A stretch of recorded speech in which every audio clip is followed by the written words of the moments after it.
आता आपल्याला बघायचं आहे आज मॉडेल्स मध्ये किंवा हेल्पिंग वर्ब्स मध्ये कशा प्रकारे पॅसिव्ह केलं जातं. मॉडेल्स मध्ये ज्या वेळेला पॅसिव्ह केलं जातं त्यावेळेला काय होतं ते बघा. मॉडेल्सचा ऍक्टिव्ह व्हॉइसचा फॉर्म्युला काय आहे, सब्जेक्ट, त्याच्यानंतर जे काय असेल ते मॉडेल घ्यायचंय, त्याच्यानंतर वर्ब घ्यायचं, मग ऑब्जेक्ट घ्यायचं आणि मग रिमेनिंग पार्ट. हे जर पॅसिव्ह करायचं असेल तर आपल्याला अर्थात ऑब्जेक्ट, मग हेल्पिंग वर्ब, मग बी असतं आणि मग क्रियापदाचं तिसरं रूप आणि मग बाय सब्जेक्ट. म्हणजे याच्यामध्ये कुठलंही कॅन, कुड, शूड, मस्ट, वुड असं कोणतं काय हेल्पिंग वर्ब असे ना, आपल्याला काय करायचं ते फक्त या सूत्रावरनं समजतं. जसं बघा, he can score more marks in this examination.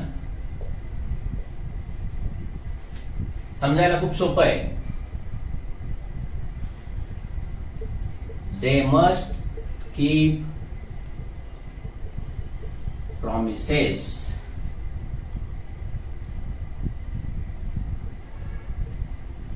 India is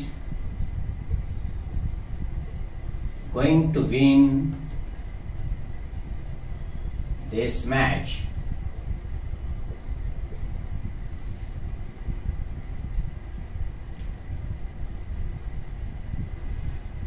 People should follow traffic rules. Helping वर्बची चुकून कधीतरी वाक्य येत असतात परीक्षेमध्ये, अर्थात खूपच सोपी असतात. जसं याच्यामध्ये तुम्हाला समजते की हे ऑब्जेक्ट आहे म्हणजे वाक्य होणार आहे more marks can be scored, नंतर बाय हिम आणि मग इन दिस एक्झामिनेशन. हेच इकडचं करायचं असेल तर promises must be kept. General sense मध्ये आहे त्यामुळे इकडे बाय देम नाही घेतलं तरी चालणार आहे. India is going to win this match, object this match आहे. This match is going to be won by India. Its people should follow traffic rules. Traffic rules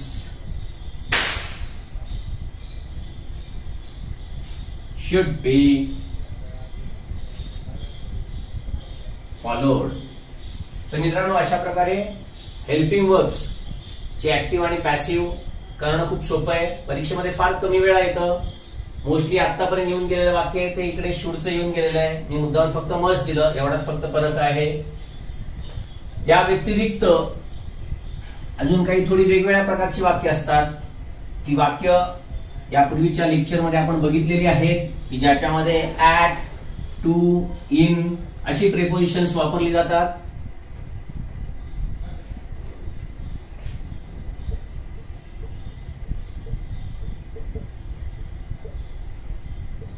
या प्रकारचं वाक्य बऱ्याच प्रश्नपत्रिकांमध्ये परत परत येत असतं. काय आहे, आय वॉज केप्ट वेटिंग आणि मग बाय हर. तरी अशा प्रकारे काही वाक्य आहेत. आता याच्यानंतर दुसरा सगळ्यात महत्वाचा रूल आहे की जो 1984 पासून 2018 पर्यंत कधीही पडला नाही, पण 2019च्या 2 प्रश्नपत्रिकांमध्ये मात्र तो रूल आला. तो रूल आता काय आहे तो बघायचा आहे. यापूर्वी आपण इन्फिनिटिव्ह वर्ब म्हणजे काय हे शिकलेलो आहोत. त्यावेळेला मी तुम्हाला सहज इन्फिनिटिव्ह शिकवताना असं सांगितलं होतं की इन्फिनिटिव्ह 2 प्रकारचे असतात. एक याला म्हणतात इन्फिनिटिव्ह विथ टू आणि दुसरं असतं ते नुसतंच वर्ब आहे त्याला म्हणतात infinitive without to. Without to infinitive जे असतं त्याला म्हटलं जातं बेअर इन्फिनिटिव्ह. आणि हे बेअर इन्फिनिटिव्ह आहे हे आपण सगळ्या मॉडेल्स मध्ये वापरतो बघा. कॅन, कुड, should, must, would, may, might या सगळ्या मॉडेल्स मध्ये आपल्याला जे इन्फिनिटिव्ह वापरावं लागतं त्याला बेअर इन्फिनिटिव्ह असं म्हणतात. बेअर इन्फिनिटिव्ह, बेअर म्हणजे अनवाणी हे तुम्हाला माहिती आहे. म्हणजे ज्या वेळेला वर्बच्या पूर्वी टू असतं ते टू इथे नसतं म्हणून त्याला बेअर इन्फिनिटिव्ह असं म्हणतात. म्हणजे असं समजून चला की याची चप्पल आहे आणि ती चप्पल इथे नाहीये. कळलंय? बर, आता याचा महत्वाचा रूल काय आहे की जो आता परीक्षेमध्ये यायला लागलाय तो आधी आपण बघूया. तर याच्यापूर्वी आपण बघितलेलं आहे की कुठल्याही मुख्य क्रियापदानंतर जर पुन्हा अजून एक क्रियापद आलं तर त्याला टू लावायचं असतं. हे आपण आधी बघितलेलं आहे. आता बघा, आपल्याला असं बघायचंय की काही वेळेला काही क्रियापद जे आहेत यांच्या पुढे मात्र कधीही टू व्हर्ब येऊन म्हणजे टू इन्फिनिटिव्ह येऊन चालत नाही. तर त्यांच्या नंतर नेहमी बेअर इन्फिनिटिव्ह लागतं. आणि असे हे जे व्हर्ब्स आहेत हे ठरलेले आहेत आणि त्याच व्हर्ब्सच्या नंतर बेअर इन्फिनिटिव्ह वापरलं जातं. पण यांचा एक अतिशय महत्वाचा रूल आहे आणि तोच रूल काय आहे तो आता आपल्याला बघायचा आहे. यातली काही क्रियापद मी इथे तुम्हाला देतो. Make, hear, see, let, watch, bid, feel,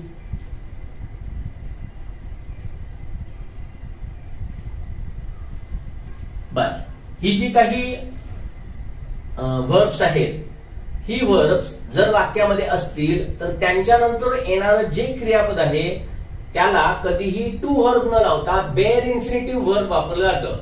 ते कसं ते आता आपण इकडे बघूया. इन्फिनिटिव्ह मध्ये नंतर आपल्याला याचा नियम थोडा शिकायचा आहेच.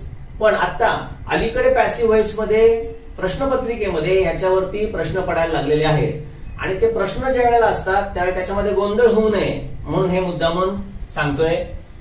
जसं बघा, हिज फादर मेड हिम टेक एक्सरसाइज. आता बघा इकडे या मेक क्रियापदानंतर इकडे तुम्हाला बघा टू टेक नाही दिसत आहे किंवा ते टू टेक घेतलं तर ते चूक असतं. एवढं लक्षात ठेवा. आय हर्ड समवन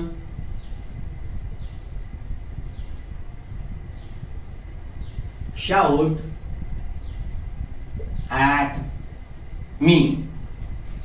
म्हणजे मी कोणाला तरी मला ओरडताना ऐकलं. समजतंय? नियम परत तेच. हिअर हे क्रियापद आहे पण त्याच्यानंतर टू शाउट नाहीये हे लक्षात ठेवायचं. म्हणजे इकडे जे आहे यालाच म्हणत असतात म्हणजे ह्यांच्या नंतर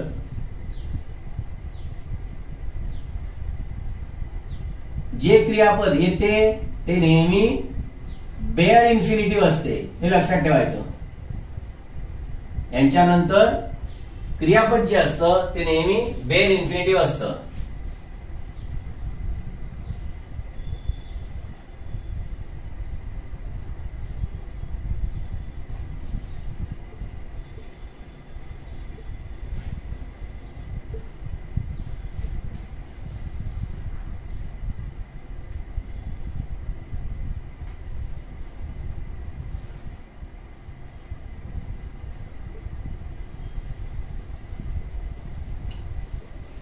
पिक पॉकेट म्हणजे पाकिट मार.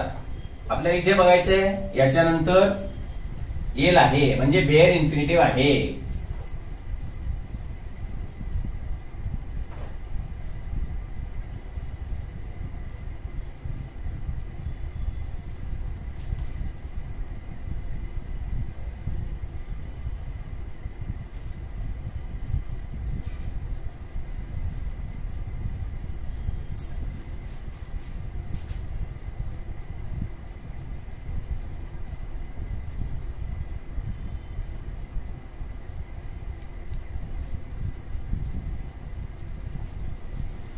आता ही क्रियापद बघा या सगळ्या ठिकाणी तुम्हाला दिसतंय काय तर बेअर इन्फिनिटिव्ह वापरलेला आहे. पण ह्या सगळ्यामध्ये अजून एक गोष्ट सगळ्यात महत्वाची लक्षात ठेवा की ही सगळी वाक्य ऍक्टिव्ह व्हॉइसची आहेत. तर या क्रियापदांचा सगळ्यात महत्वाचा रूल हाच आहे की ज्या वेळेला ती ऍक्टिव्ह व्हॉइस मध्ये असतात त्यावेळी या क्रियापदानंतर येणारं जे काही क्रियापद आहे ते नेहमी बेअर इन्फिनिटिव्ह असतं, म्हणजेच विदाउट टू असतं. परंतु जर हीच क्रियापद ज्या वेळेला पॅसिव्ह मध्ये जातात त्यावेळेला मात्र तिकडे टू घ्यावं लागतं. जसं बघा आता इथे तुम्हाला हे समजतंय की हा सब्जेक्ट आहे आणि हा ऑब्जेक्ट आहे. मग आता हे वाक्य ज्या वेळेला पॅसिव्ह करायचं असेल तर मात्र काय होणार आहे बघा, ही वॉज मेड. आता मात्र इकडे टू टेक आणि मग त्याच्यानंतर एक्सरसाइज आणि मग शेवटी बाय हिज फादर. समजतंय काय केलं ते? या मेडच्या नंतर इकडे बेअर इन्फिनिटिव्ह आहे पण इकडे मात्र टू वापरावं लागतं. हे कायम लक्षात ठेवा कारण का दोन क्रियापद अशी कधीही एका पाठोपाठ एक घेता येऊ शकत नाही. तसंच बघा I heard someone shout at me. Preposition हे तसंच राहणार आहे, हे आपण शिकलेलो आहोत. मग हे फक्त पहिलं येणार. Someone was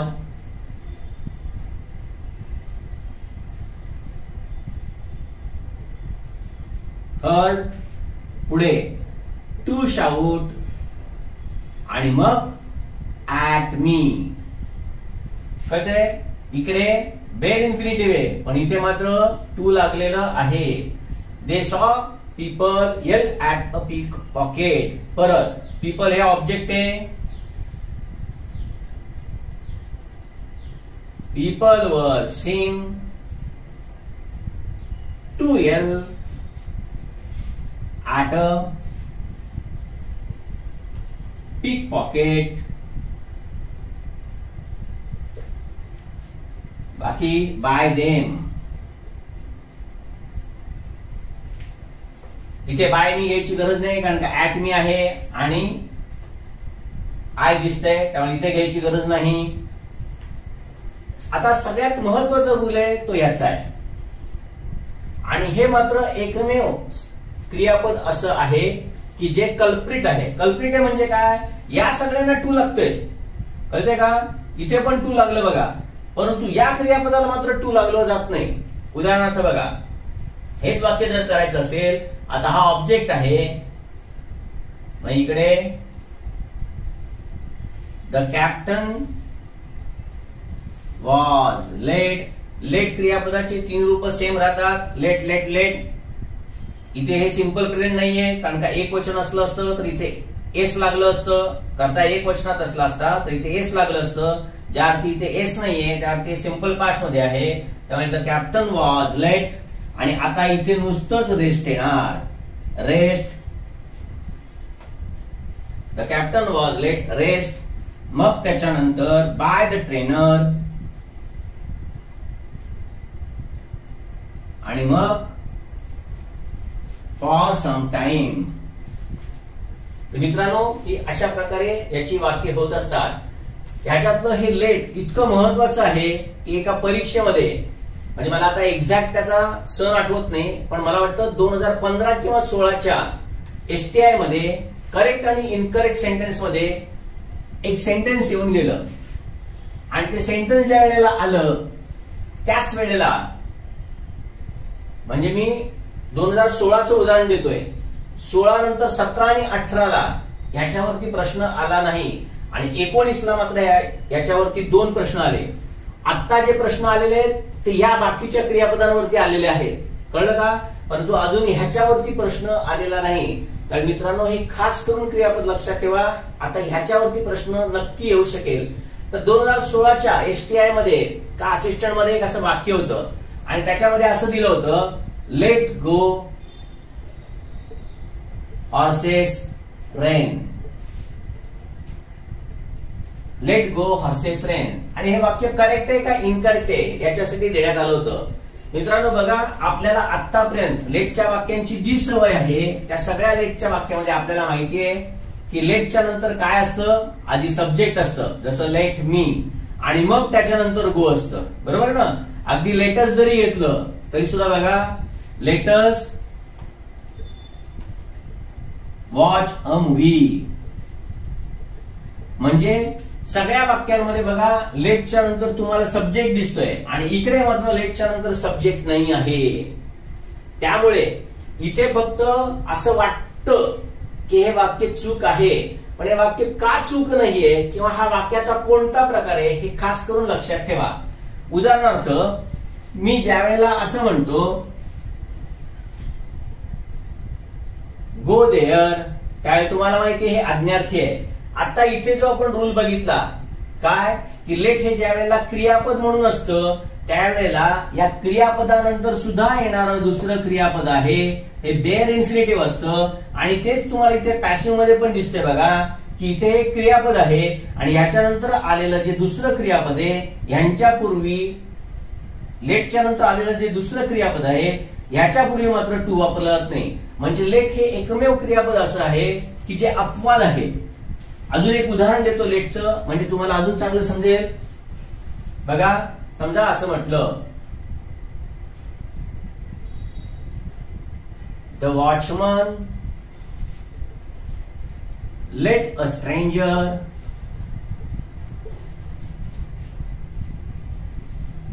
enter our premises. म्हणजे मी ज्या सोसायटीमध्ये राहतोय त्या सोसायटीच्या प्रिमायसेस मध्ये वॉचमननी एका परक्या माणसाला आतमध्ये येण्याची परवानगी दिली किंवा त्याला येऊ दिलं. लेटचा ज्या वेळेला क्रियापद म्हणून अर्थ असतो त्यावेळी त्याचा अर्थ करू देणे असा असतो. हे काय लक्षात ठेवा. The watchman let a stranger enter our premises. आता ह्याच्यामध्ये पण तुम्हाला काय समजून घ्यायचं बघा, इथे लेट आहे आणि इथे एंटर आहे आणि हे इकडे ते ऑब्जेक्ट आहे, हा सब्जेक्ट आहे. का तर वॉचमननी येऊ दिलंय कोणाला, स्ट्रेंजरला. त्यामुळे येऊ देण्याची क्रिया स्ट्रेंजर वरती झाली आहे. मग आता बघा हे वाक्य ज्या वेळेला पॅसिव्ह केलं जाईल त्यावेळेला हे असं होणार आहे, अ स्ट्रेंजर वॉज लेट मग एंटर बाय द वॉचमन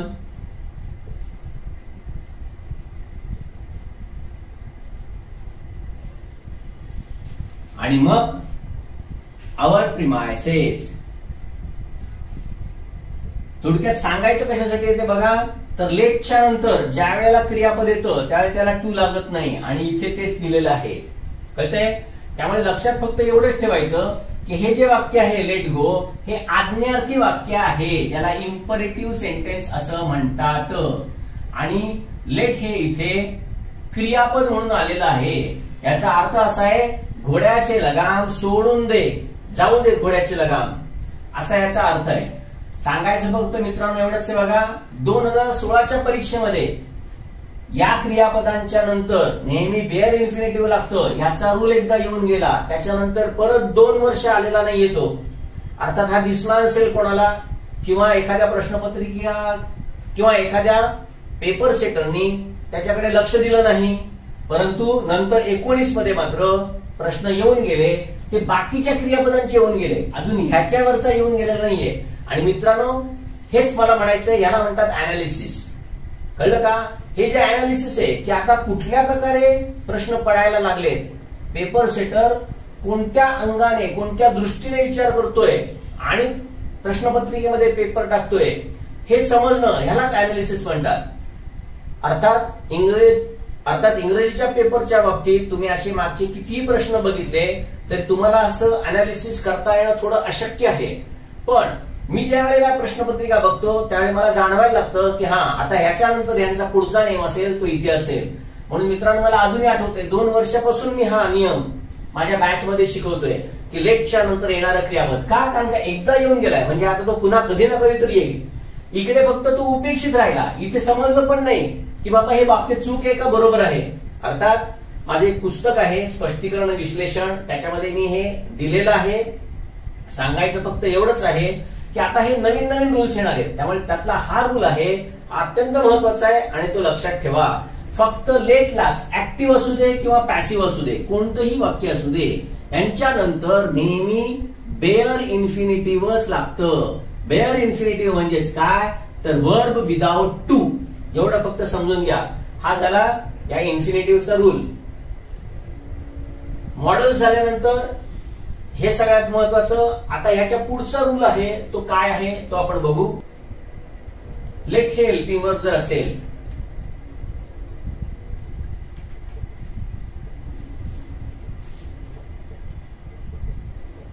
तर तुम्हाला माहितीये की लेटचं वाक्य असेल तर पॅसिव्ह व्हॉइस करत असताना इथे फक्त काय होणार आहे, let this book be bought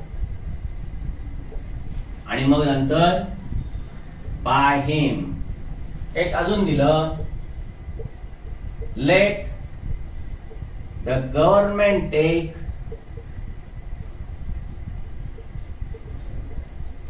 stringent action against terrorists. Passive करत असताना let stringent actions be taken against the terrorists. परत द गव्हर्नमेंट घेण्याची आवश्यकता नाही, कारण का जनरल सेन्स मध्ये आहे. घेणार फक्त गव्हर्नमेंटच आहे, त्यामुळे याची आवश्यकता नाही. थोडक्यात लेटची पण अशी वाक्य होतात, म्हणजे कॅन, कुड, शुड यांच्यासारखाच फक्त आहे. फक्त लेट मध्ये लेट हे नेहमी सुरुवातीला असतं. मग भले ते ऍक्टिव्ह असू दे नाहीतर पॅसिव्ह असू दे. एवढं फक्त याच्यामध्ये समजलं पाहिजे. लेटची वाक्य अजून पॅसिव्ह व्हॉइस करायला पेपरमध्ये कधी आलेले नाहीये. गोइंग टूचं एकदा वाक्य येऊन गेलंय, शुडचं येऊन गेलेलं आहे. बाकी कॅनचे वगैरे अधूनमधून येत असतात, पण अर्थात समजणं खूप सोपं आहे. याच्यानंतर एक परीक्षेमध्ये मी जे तुम्हाला म्हटलं की वेगवेगळ्या प्रकारे प्रश्न विचारले जात असतात, त्याच्यामधला एक प्रश्न बघा. त्याच्यामध्ये नुसतं असं दिलं आणि इथे काय दिलं, फीड, फेड, बी फेड आणि फीडेड. मित्रांनो, पेपर सेटर कसे फसवत असतात ना ते बघा. म्हणजे ऍक्च्युली इथे वाक्य ऍक्टिव्ह करायचंय, पॅसिव्ह करायचंय हे काहीच नाही. तर या शुडच्या नंतर क्रियापदाचं कोणतं रूप आलं पाहिजे हे ते तुम्हाला विचारतायत. पण हे विचारत असताना ते तुमची दोन प्रकारे परीक्षा घेतात बघा. तुम्हाला माहितीये की शुडच्या नंतर क्रियापदाचं नेहमी मूळ रूपच असतं, बरोबर आहे. परंतु इकडे वाक्याचा अर्थ समजणे अतिशय महत्वाचं आहे. कारण का या वाक्याचा अर्थ समजला, तुम्हाला माहितीये फीड म्हणजे खाऊ घालणे, भरवणे. मग इथे अ बेबी शुड याच्यानंतर फीड आलं पाहिजे का. जर समजा तुम्ही इकडे फीड घेतलं, म्हणजे हे जर घेतलं अ बेबी शुड फीड, तर याचा अर्थ असा होईल की बाळाने भरवलं पाहिजे. आता बाळ कोणाला भरवणार आहे का, तर बाळ कधी कोणाला भरवणार नाहीये, तर उलट बाळाला भरवलं पाहिजे. म्हणजे तुम्हाला हे समजलं पाहिजे की हे वाक्य पॅसिव्ह आहे. बाळाला भरवलं गेलं पाहिजे. हे ज्यावेळी तुम्हाला मराठी समजतं त्यावेळी तुम्ही सहज समजू शकाल की भरवणे आणि भरवणारा कोण आहे, तर ते इथे करता दिसत नाही. ज्या अर्थी करता दिसत नाही त्या अर्थी भरवण्याची क्रिया बाळावरती होणार आहे, त्या अर्थी हे पॅसिव्ह व्हॉइस आहे. आणि शुडचं पॅसिव्ह व्हॉइस असेल तर ते बी फेडच आलं पाहिजे. अजून बघा एक वाक्य, the train was come to stop. 3 वाक्य दिली होती, त्याच्यामधलं एक वाक्य हे असं आहे, the train was come to stop. परत हे वाक्य बघितल्यानंतर आता करायचं काय, वॉज आहे, कम आहे, काय ट्रेन स्टॉपला आली, कळतंय का. मग ट्रेन स्टॉपला आली, एकदा तुम्हाला हे समजलं काय, ट्रेन स्टॉपला आली, तर तुम्हाला समजलं पाहिजे येणारी ट्रेन आहे म्हणजे हा सब्जेक्ट आणि हा वर्ब आहे. आणि सब्जेक्ट आणि वर्ब असेल तर मात्र इथे कधीही ऍक्टिव्ह व्हॉइसची रचना झाली पाहिजे. त्यामुळे इथे वॉज कम घेण्याची गरज नाही, the train came to stop असंच आलं पाहिजे. अलीकडच्या परीक्षांमध्ये येऊन गेलेले उदाहरण आहे. मित्रांनो, सांगायचं हेच आहे, की पेपर सेटर आता खूप वेगवेगळ्या पद्धतीने प्रश्न विचारतोय. तुम्हाला मात्र समजलं पाहिजे की आपल्याला काय आलं पाहिजे. ऍक्टिव्हचं पॅसिव्ह किंवा पॅसिव्हचं ऍक्टिव्ह हे करणं तर खूप सोपं आहे, ते येईलही. ते सगळं जसं तुम्हाला येतंय तसं संपूर्ण महाराष्ट्रात बसणाऱ्या तमाम एमपीएससीच्या विद्यार्थ्यांना पण येतंय. आपल्याला त्यांच्यापेक्षा काय वेगळं आलं पाहिजे की जे त्यांना पटकन समजणार नाही, ते जर आपल्याला समजत असेल तर नक्कीच आपल्याला त्यांच्यापेक्षा स्पर्धेमध्ये पुढे जाता येईल आणि तेच आपल्याला शिकायचंय. कळतंय? तर ही अशा प्रकारची पण वाक्य येतात. आता इम्परेटिव्ह सेंटेन्स बघू.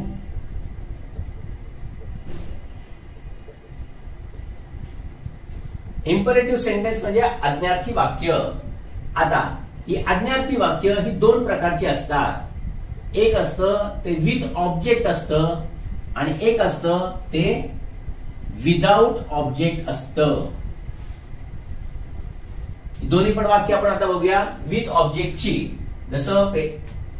जसं प्रश्नपत्रिकेमध्ये अनेकदा हे वाक्य येऊन गेलंय बघा, तुम्हाला सगळ्यांना माहित पण असेल. आणि इम्परेटिव्ह खूप सोपं असतं, त्यामुळे प्रॉब्लेम काहीच नाहीये. चेंज द व्हॉइस हे वाक्य बऱ्याच प्रश्नपत्रिकेमध्ये येऊन गेलेलं आहे. Switch on the fan.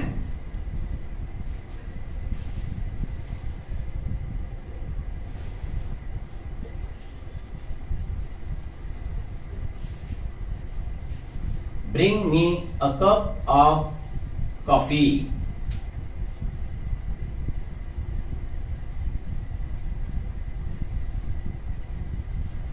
Shut the door.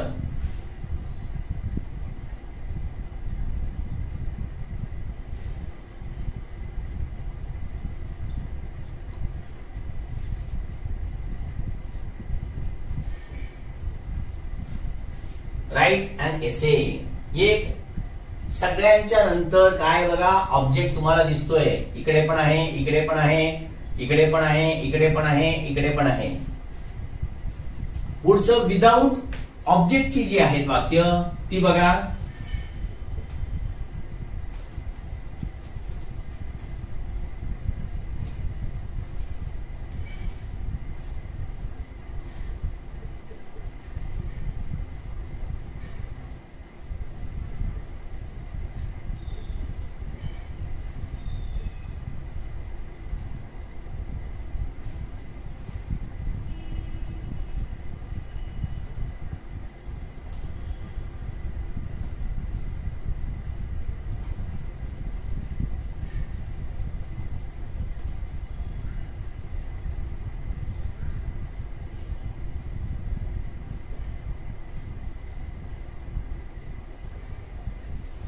ही काही वाक्य आहेत की ज्याच्यामध्ये विदाउट ऑब्जेक्ट आहे.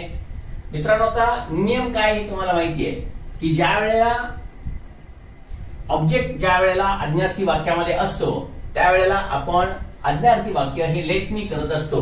आणि ते ज्या वेळेला लेटनी करतो त्यावेळेला त्याचं सूत्र काय आहे हे तुम्हाला माहिती आहे. आधी लेट, मग ऑब्जेक्ट, मग बी आणि मग क्रियापदाचं तिसरं रूप हे तुम्हाला माहिती आहे. बरोबर आहे. याचं दुसरं एक लक्षात ठेवा, इम्परेटिव्ह सेंटेन्स अजून दुसऱ्या प्रकारे पण होऊ शकतं आणि त्याच्यामध्ये ऑब्जेक्ट याच्यानंतर शुड घेतलं जाऊ शकतं, शुडच्या नंतर बी आणि मग क्रियापदाचं तिसरं रूप. अशा प्रकारे सुद्धा विथ ऑब्जेक्ट असलेली वाक्य दोन प्रकारे आपल्याला पॅसिव्ह व्हॉइस मध्ये करता येतात. आणि विदाउट ऑब्जेक्ट असलेलं जे वाक्य आहे याच्यामध्ये मात्र पहिलं यू घेतलं जातं, त्याच्यानंतर आर घेतलं जातं आणि नंतर इथे क्रियापदाची तिसरी रूपं घेतली जातात आणि पुढचं जे काही असेल त्याला टू लावून ते वाक्य तसंच्या तसं लिहिलं जातं. तर आता ह्याच्यामध्ये काय नियम आहे, तर ह्याच्यामध्ये काही क्रियापदं वापरली जात असतात. ती कुठली? जशी ऑर्डर, कमांड, सजेस्ट, वॉर्न, ऍडवाइज,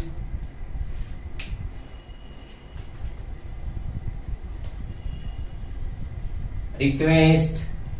तर अशी वेगवेगळ्या प्रकारची क्रियापदं या वाक्यांमधनं काय तुम्हाला एक्सप्रेस होतंय, काय भावना नक्की या वाक्यांमध्ये आहे ही ओळखून तुम्हाला ही क्रियापदं वापरावी लागतात.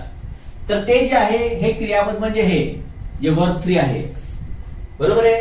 परत परीक्षेसाठी एकच लक्षात ठेवा, आपल्याला ही क्रियापद वापरायची नाहीयेत, आपल्याला फक्त खाली पर्यायांमध्ये ओळखायचे. म्हणून मी नेहमी म्हणत असतो की ऑब्जेक्टिव्ह इंग्लिश मध्ये मार्क्स मिळवणं खूप सोपं आहे. कारण का इकडे तुम्हाला करायचं काहीच नाहीये, फक्त ओळखायचंय बरोबर काय आणि चूक काय, आणि त्याच्यासाठी फक्त अभ्यास करावा लागतो. बरोबर आहे. आणि इथे स्वतः वाक्यरचना तयार करायची नाहीये.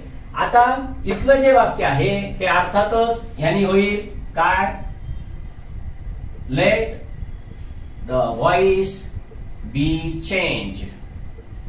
आणि तसंच आता सांगितल्याप्रमाणे हेच वाक्य शुड मध्ये सुद्धा होतं. त्यामुळे हे दुसरं वाक्य असं पण होईल, the voice should be change. तसंच याचं पण वाक्य, let the fan be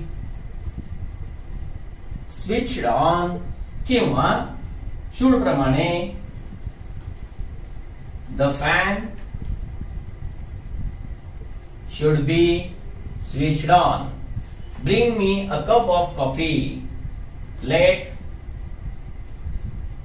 a cup of coffee be brought for me. किंवा शुड मध्ये जर बघितलं तर अ कप ऑफ कॉफी, नंतर शुड बी ब्रॉट, कळतंय, for me. Shut the door, अर्थात लेट मी पण होणारच आहे. Let the door be shut, किंवा the door should be shut. तसंच right an essay, late an essay B return, किंवा अन एसे should be return. बरोबर आहे. आता मित्रांनो ह्याच्यामध्ये एक सगळ्यात महत्वाचं काय लक्षात ठेवायचं आहे ना ते बघा. हे सांगण्याच्या मागचं सगळ्यात महत्वाचं कारण फक्त एवढंच आहे की आजकाल परीक्षेमध्ये अजूनपर्यंत शूडचं वाक्य बरोबर असेल असा एकही पर्याय आलेला नाही. किंबहुना मी तुम्हाला हे सांगतोय की आतापर्यंत जेवढी म्हणून आज्ञार्थी वाक्य आहेत त्याच्यामध्ये शूडचं वाक्य सुद्धा खाली पॅसिव्ह मध्ये दिलं जातंय, परंतु त्याच्यामध्ये काही ना काहीतरी चूक करून ठेवलेली असते. ती चूक काय आहे ही मी तुम्हाला दाखवणार आहे. इतक्या छोट्या छोट्या चुका करून ठेवतात आणि आपण कसं फसतो याच्यासाठी तलाठीच्या परीक्षेमध्ये एक प्रश्न येऊन गेला आणि त्याच्यामध्ये कसं फसवलं. म्हणजे मला सांगायचं फक्त एवढंच आहे की पेपर सेट करणारा एकूणच शिक्षक वर्ग किंवा प्रोफेसर किंवा जो कोण तो आहे पेपर सेट करणारा, हा आहे ना तुम्हाला गंडवण्यासाठी वेगवेगळ्या आयडियाज, कल्पना त्याच्याकडे आहेत आणि त्याच्यामधून तो तुम्हाला एकदम छोट्या छोट्या चुका आहेत ना त्या सुद्धा तो तुम्हाला करायला लावतो. आणि तुम्ही पेपर देण्याच्या टेन्शन मध्ये असता, त्यामुळे तुमच्या त्या छोट्या छोट्या चुकांकडे लक्ष जात नाही आणि तुमचे मार्क्स जात असतात. तर ते कसं तेही आता मी तुम्हाला सांगणार आहे. नियम फक्त एवढाच महत्वाचं लक्षात ठेवा, आजपर्यंत परीक्षेमध्ये शूडचं पॅसिव्ह असलेलं वाक्य जरी दिलं असलं तरी सुद्धा तिथे काही ना काहीतरी घोळ केला जातोय, त्यामुळे ते वाक्य बरोबर येत नाहीये. अर्थात जर तुम्हाला लेटचं आणि शूडचं अशी दोन्ही वाक्य जर पॅसिव्ह वॉइसची तिकडे बरोबर दिसत असतील आणि खाली पर्यायामध्ये फक्त हा एकमेव पर्याय बरोबर लेटचा जर दिला असेल तर अर्थात लेटलाच प्रेफरन्स द्यायचा आहे. पण जर लेट आणि शूड या दोन्ही पर्यायांचा जर पर्याय बरोबर दिला असेल आणि फक्त ह्याचाही पर्याय बरोबर दिला असेल तर मात्र तुम्हाला माहित असलं पाहिजे की बाबा ही दोन्ही वाक्य बरोबर आहेत. कारण का कोणतंही आज्ञार्थी वाक्य करत असताना हे दोन्ही प्रकार वापरले जात असतात, हे कायम लक्षात ठेवा. त्यामुळे ज्या वेळेला फक्त ए बरोबर आणि हे दोन्ही ए बी बरोबर असं ज्यावेळेला दिलं असेल त्यावेळेला तुम्हाला समजलं पाहिजे की दोन्ही वाक्य कोणत्याही आज्ञार्थी वाक्याची बरोबर असू शकतात ज्या वेळेला ते आज्ञार्थी वाक्य विथ ऑब्जेक्ट असतं. कळतंय? बर, आता ह्याच्यावरती वेगवेगळ्या प्रकारे प्रश्न कसे परीक्षेमध्ये पडतात हे तुम्हालाही माहिती आहे आणि त्याच्यामध्ये एखादा मार्क सहज तुम्हाला मिळतो. पण आता मी जे तुम्हाला म्हटलं की जे उदाहरण दिलं तलाठीमध्ये जे कसं विचारलं गेलंय त्याच्याकडे थोडंसं जाऊया.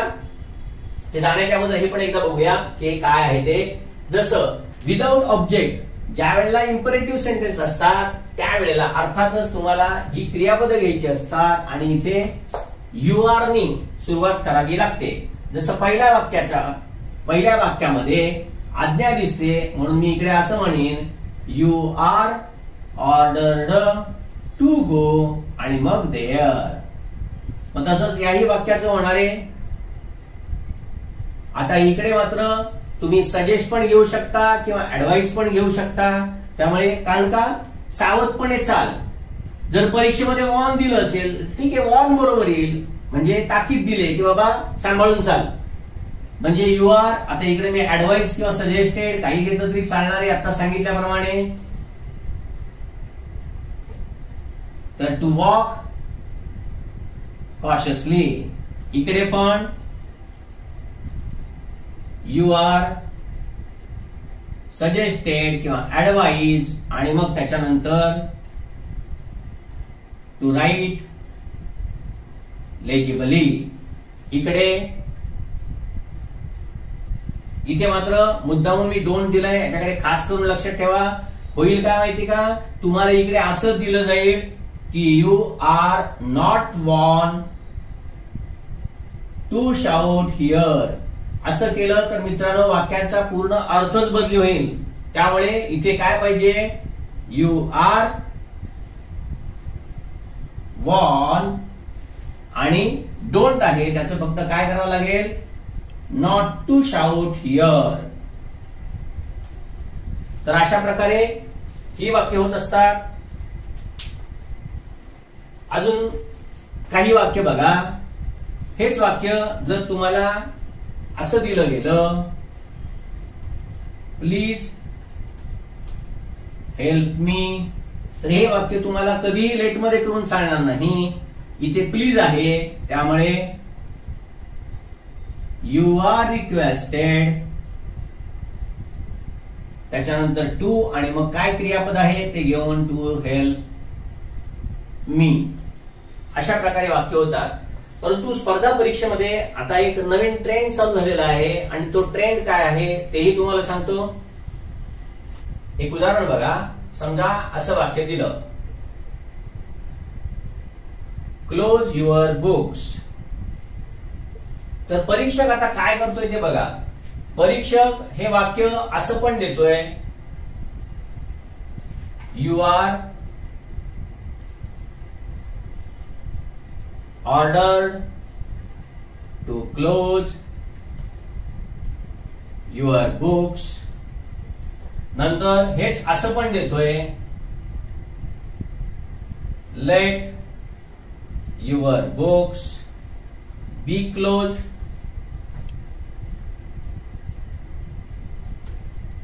असं पण वाक्य देतोय. सी मध्ये अजून काहीतरी देतोय तो,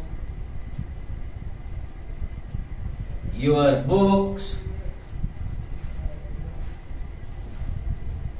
लेट बी क्लोज आणि अजून एक काहीतरी देईल किंवा ही 3 वाक्य देईल. आता मित्रांनो तुम्हाला याच्यामध्ये हे समजलं पाहिजे की याच्यामध्ये हे पण बरोबर आहे आणि हे पण बरोबर आहे. आता तुम्ही म्हणाल पण सर इथे काय आहे, ऑब्जेक्ट तर दिसतंय, मग ह्याचं लेटनीच फक्त बरोबर आलं पाहिजे असं इथे तर तुम्ही सांगितलं. मला हेच सांगायचंय की आता ट्रेंड बदललेला आहे. आता ही पण वाक्य बरोबर आहेत. कारण क्लोज युअर बुक्स हे सांगणारा कोण आहे बघा, शाळेतला शिक्षक आहे. आणि शाळेतला शिक्षक आहे तो समोर विद्यार्थ्यांना म्हणतोय की तुमची पुस्तकं बंद करा, म्हणजे तो ऑर्डर देतोय. म्हणून मित्रांनो एकच लक्षात ठेवा की ह्या सगळ्या क्रियापदांना वापरून जर असं वाक्य केलं असेल तर त्याच्यामध्ये भावार्थ दिसतोय का तो बघा. म्हणजे उद्या जर ह्याच्यामध्ये इकडे यू आर रिक्वेस्टेड दिलं तर चालणार नाही. तुम्हाला समजलं पाहिजे. उदाहरणार्थ बघा, आता हे वाक्य आहे,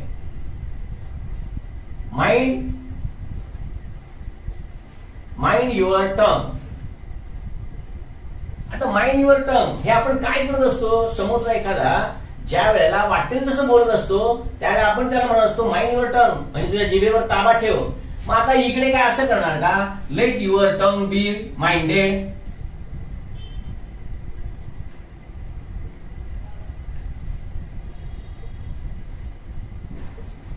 म्हणजे तुझ्या जिभेवरती ताबा असू दे, नाही असं चालणार नाही तिकडे. कारण का हे वाक्य आहे, ठीक आहे, लिहिलेलं वाक्य आहे, परंतु हे ज्यावेळी बोललं जातं त्यावेळी तर रागामध्ये बोललं जाते. समोरच्याला ती वॉर्निंग ताकीद दिलेली असते, इशारा दिलेला असतो. मग तो इशारा आहे तो जर व्यक्त करायचा असेल तर तुम्ही म्हणाल नाही सर पण नियम तर असा आहे ना की ऑब्जेक्ट जर असेल तर लेटनी वाक्य केलं पाहिजे. अरे हो केलं पाहिजे, पण ह्याचा आणि त्याचा काही संबंधच नाही ना. शेवटी संबंध आहे ना तो तुम्हाला इंग्रजी समजतं का ना ह्याच्यावरती आहे. कारण इथे वाक्य हे असंच आलं पाहिजे, you are warn to mind your tongue, असंच आलं पाहिजे, दुसरं कोणत्याही प्रकारे होणार नाही. तर मित्रांनो हे लक्षात ठेवा, कळलं का? नवीन ट्रेंड पडायला लागलेत. हे ऍक्च्युली ट्रेंड बिन काही नाहीये. ज्याला इंग्लिश समजतं ना त्याला हे सगळं समजतं. मी ट्रेंड फक्त हा शब्द कशासाठी वापरतोय की तुम्ही काय करता, एक तर एकच रूल पकडून बसता आणि त्याच भूमिकेमधनं पुढे जाता आणि नंतर ज्यावेळेला तुम्ही टिकमार करता, उत्तर पत्रिकेवरती काळं करून येता आणि ज्या वेळेला की येते त्यावेळी म्हणता अरे हे चुकलं कसं, आता मला याच्यावरती काहीतरी पाठवायला लागेल आयोगाला. काही पाठवण्याची आवश्यकता नाहीये, एवढं लक्षात ठेवा. आयोगाचे इतर विषयांमध्ये किती चुकत असतील हा मोठा संशोधनाचा आणि गहन प्रश्न आहे, परंतु इंग्लिशच्या बाबतीत त्यांच्या एवढ्या चुका कधीच होत नाही. म्हणजे मी गेली कित्येक वर्ष बघतोय त्याच्यामध्ये मात्र एवढ्या चुका आढळत नाहीत. हा असतात चुकून, पण तो म्हणजे काय माहितीये का, त्याचा हट्ट असतो. जो पेपर सेट ज्यांनी केलेला असतो ना त्याचा तो हट्ट असतो आणि तो कधी कधी बदलेही व्हायला ते तयार नसतात. ते म्हणतात नाही मी दिलंय ना बस दिलं. तर आपल्याला त्याच्याकडे जायचं नाही. मुख्य रूल काय आणि आपल्याला समजते का इंग्लिश हे समजलं पाहिजे आणि ते समजलं ना तुम्हाला तर तुम्हाला मार्क्स मिळतील, हे लक्षात ठेवा. बर, आता जे पुढचं एक वाक्य दाखवते तुम्हाला ते पण बघा.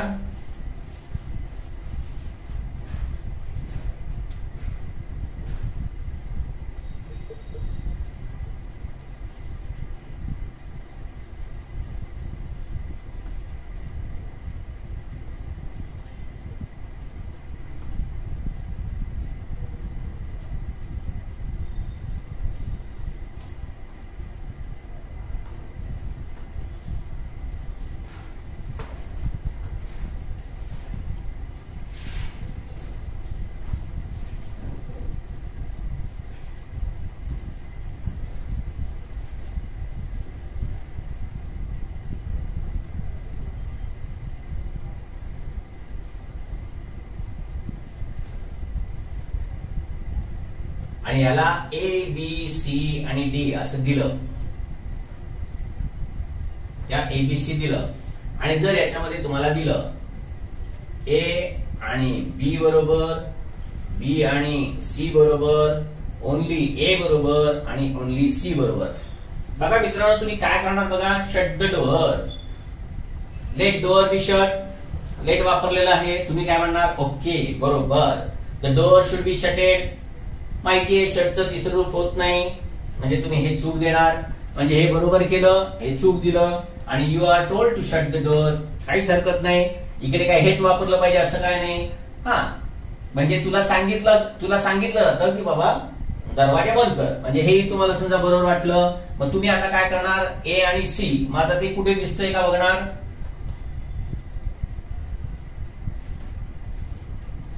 ए आणि सी हे कुठे आहे ते बघणार आणि मग तुम्ही म्हणणार ओके हे उत्तर आहे. पण मित्रांनो परीक्षक कसा गंडवते बघा, इथे द आहे ना ते द इथे घातलेलं नाही आणि एवढ्या ह्याच्यावरनं फक्त हे वाक्य चूक आहे आणि फक्त सी बरोबर आहे. इतक्या बारीक बारीक चुका फटी पेपर सेंटर ठेवतात, एवढं लक्षात ठेवा. पेपरमध्ये येऊन गेलेलं वाक्य आहे आणि म्हणून ज्या वेळेला तुम्ही प्रश्नपत्रिका सोडवाल त्यावेळेला कायम चौकस राहा की नेमकं काय आहे. इथून इथं जाऊ नका, इथेच एक एक एक बघायला सुरुवात करा, त्याच वेळेला तुम्हाला समजेल. अनेकांना असं वाटतं की पर्याय वाचल्यानंतर आपल्याला लगेच उत्तर मिळतं. हे कधी माहितीये का, ज्या वेळेला खूप अवघड उत्तर असतं त्यावेळेला एलिमिनेशन पद्धत वापरावी लागते. त्या पद्धतीला इथे वापरा. ग्रामर मध्ये तर पर्टिक्युलरली वापरूच नका, ती व्होकॅब्युलरी मध्ये चालू शकते पण ग्रामर मध्ये मात्र ती अपयशी ठरवतील तुम्हाला, एवढं लक्षात ठेवा. आणि ग्रामर मध्ये म्हणजे हातचे मार्क आहे मित्रांनो. खरंच सांगतो, ठीक आहे आता तुम्ही बॅच करताय पण लक्षात एवढंच ठेवा की बॅच जरी झाली आणि तुमची परीक्षा ऑक्टोबरला आहे त्यावेळेला म्हणजे त्या परीक्षेच्या अगोदर 1 महिना फक्त अभ्यास इंग्लिशचा बंद करा, बाकी दररोज फक्त अर्धा तास अभ्यास करा, फक्त अर्धा तास अभ्यास. तो फक्त दररोज केलेला अर्धा तास अभ्यास आहे ना, हा तुम्हाला खूप मोठी संजीवनी देणार आहे, हे लक्षात ठेवा. त्यामुळे दुर्लक्ष तर करायचं नाहीच आहे, पण त्याच्याबरोबर रेग्युलर स्टडी पाहिजे, हे कायम लक्षात ठेवा. तर अशी ही इम्परेटिव्ह सेंटेन्स आहेत.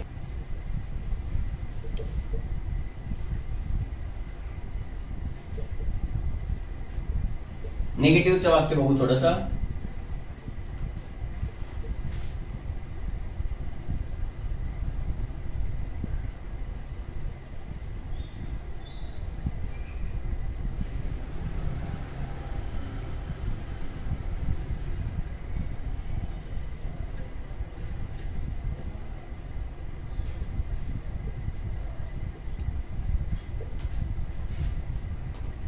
अर्थात लेटनी वाक्य होणार आहे हे तर तुम्हाला समजतंय.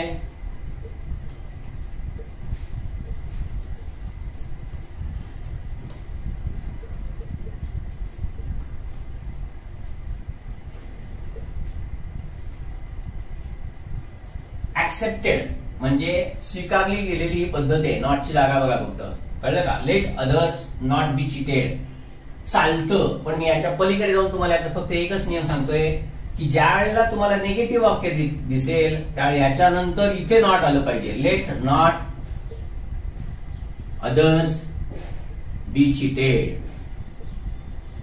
अजूनपर्यंत स्पर्धा परीक्षेमध्ये या प्रकारचं वाक्य आलेलं नाहीये, पण ब्रिटिश इंग्लिश मध्ये मात्र let not others be cheated हे जास्त बरोबर मानलं जातं. एवढं फक्त लक्षात ठेवा, ज्या वेळेला तुम्ही इम्परेटिव्ह सेंटेन्स पॅसिव्ह करत असतात त्यावेळेला, कळतंय? तसंच याचं पण होणार आहे. Let not the resignation letter